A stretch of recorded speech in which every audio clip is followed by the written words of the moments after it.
அழகிய கிராமத்தில் ஒரு விவசாயி தனது மனைவி, 2 மகன்கள், 1 மகளுடன் வசித்து வந்தார். அவர்களின் வாழ்க்கை விவசாயத்தை சுற்றியே சுழன்றது. அவர்கள் சிரமப்பட்டு வயலில் நன்கு வேலை செய்து மக்கா சோள பயிர்களை வளர்த்தனர். உயரமான சோளச் செடிகளில் ஒரு குருவி கூடு கட்டி 3 முட்டைகளை இட்டது. சோளத்தட்டையின் அடியில் ஒரு தவளையும் அதன் குட்டிகளும் வாழ்ந்து வந்தன. நாட்கள் கடந்தன. முட்டைகள் பொரித்து சிட்டுக்குருவிகளின் சப்தங்களால் இனிதான சூழ்நிலை நிலவியது.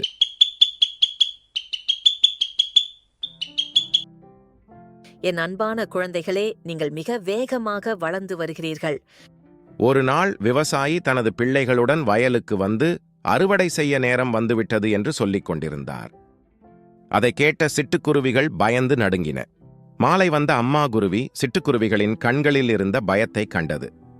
என் அன்பான குழந்தைகளே, எதற்கு பயந்திருக்கிறீர்கள்? இன்று காலை விவசாயி தன் பிள்ளைகளுடன் வந்து அறுவடைக்கு நேரம் வந்துவிட்டது என்றார். எனவேதான் நாங்கள் பயத்துடன் இருக்கிறோம். பயப்படாதீர்கள், ஒன்றும் நடக்காது. அடுத்த நாள் விவசாயி தன் மனைவியுடன் வந்தார். மனைவியோ கணவரிடம் சீக்கிரம் அறுவடைக்கு ஏற்பாடு செய்யுங்கள் என்றார். விவசாயியோ வேலை ஆட்களை ஏற்பாடு செய்ய வேண்டும் என்றார். இதை கேட்ட குஞ்சுகள் மாலை வந்த அம்மாவிடம் அன்று நடந்ததை கூறின. பயப்படாதீர்கள், ஒன்றும் நடக்காது. அம்மாவின் சொல்லை முழுமையாக நம்பின குஞ்சுகள். தயவு செய்து உடனடியாக வயலை காலி செய்துவிட்டு உங்கள் குழந்தைகளுடன் பாதுகாப்பான வயலுக்குச் செல்லுங்கள். உங்கள் குஞ்சுகளை மட்டும் பயப்படாதீர்கள் என்று சொல்லிவிட்டு எங்களை மட்டும் வயலை விட்டு போக சொல்லுகிறீர்களே, ஏன்? நானும் என் குஞ்சுகளும் வானில் பறக்கக்கூடியவர்கள். என்னால் முடிந்தவரை வேகமாக பறக்க அவர்களுக்கு பயிற்சி அளித்துள்ளேன். நாங்கள் உடனே ஈஸியாக வானத்தில் பறந்து சென்று விடுவோம்.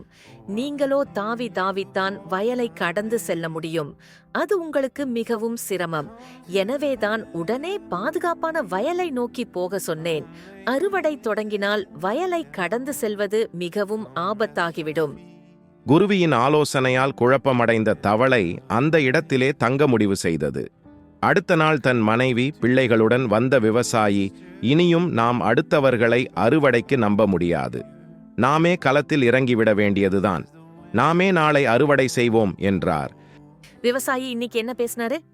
நாளைக்கு நாமே அறுவடை செய்வோம் என்று விவசாயி தன் குடும்பத்தினரிடம் கூறினார். குழந்தைகளே, என்னை பின்தொடர தயாராகுங்கள். விவசாயியும் அவரது குடும்பத்தினரும் அறுவடையை ஆரம்பித்தனர். உடனே குருவி தன் குஞ்சுகளுடன் வானில் பறந்து சென்றது. இப்போது தவளை பீதியடைந்து தப்பிக்க போராடியது. தவளை தனது குழந்தைகளுடன் மிகவும் சிரமத்துடன் வேறு பாதுகாப்பான இடத்தை தேடி சென்றது. சிட்டுக்குருவியின் புத்திசாலித்தனமான அறிவுரையை கேட்காமல் இருந்துவிட்டோமே என எண்ணி வருந்தியது. தவளைகள் குதித்து விவசாயிகள் வயலில் இருந்து பாதுகாப்பான வயலுக்கு வந்து சேர 2 நாட்கள் ஆனது. அங்கு குருவியையும் அதன் குஞ்சுகளையும் பார்த்து பேசிக்கொண்டன. 2 குடும்பம் சந்திக்கும் காட்சி மிகவும் அழகாக இருந்தது.